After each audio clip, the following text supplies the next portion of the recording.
Welcome to our channel. Today we how to set up Ring doorbell easy install step by step clearly. Begin by gathering all necessary tools and materials.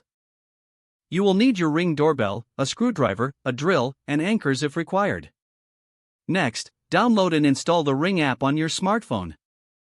Open the app and create an account or log in if you already have one. Follow the on-screen prompts to set up your Ring doorbell.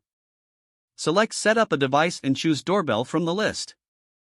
The app will guide you to scan the QR code located on the back of the Ring doorbell. Once recognized, the app will prompt you to connect the doorbell to your Wi-Fi network.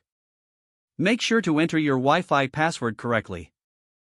Now it's time to prepare for installation. Decide where you want to mount the doorbell. Using a pencil, mark the spots for the screws on your wall. If you're using anchors, drill holes at the marked spots to insert them. Attach the mounting bracket using the screws provided. Ensure the bracket is secure and level before proceeding. Now, take your Ring doorbell and align it with the mounting bracket. Press it down until it clicks into place. If your model has a battery, ensure it is charged and insert it properly. Once installed, the Ring doorbell will power on and display a light. Return to the Ring app to verify that the device is online. Finally, adjust any settings in the app, including motion detection and notifications, as necessary.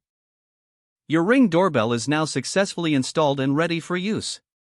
If the page does not load, refresh the browser or try again in a private or incognito window.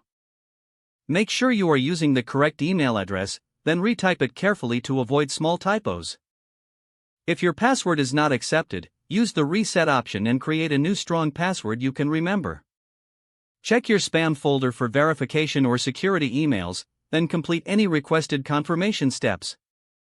Enable two-factor authentication if available to improve account security and reduce unauthorized access risk. After signing in, review your profile details so your contact information and settings are accurate and current. Don't forget to like this video and subscribe to our channel for more step-by-step tech guides.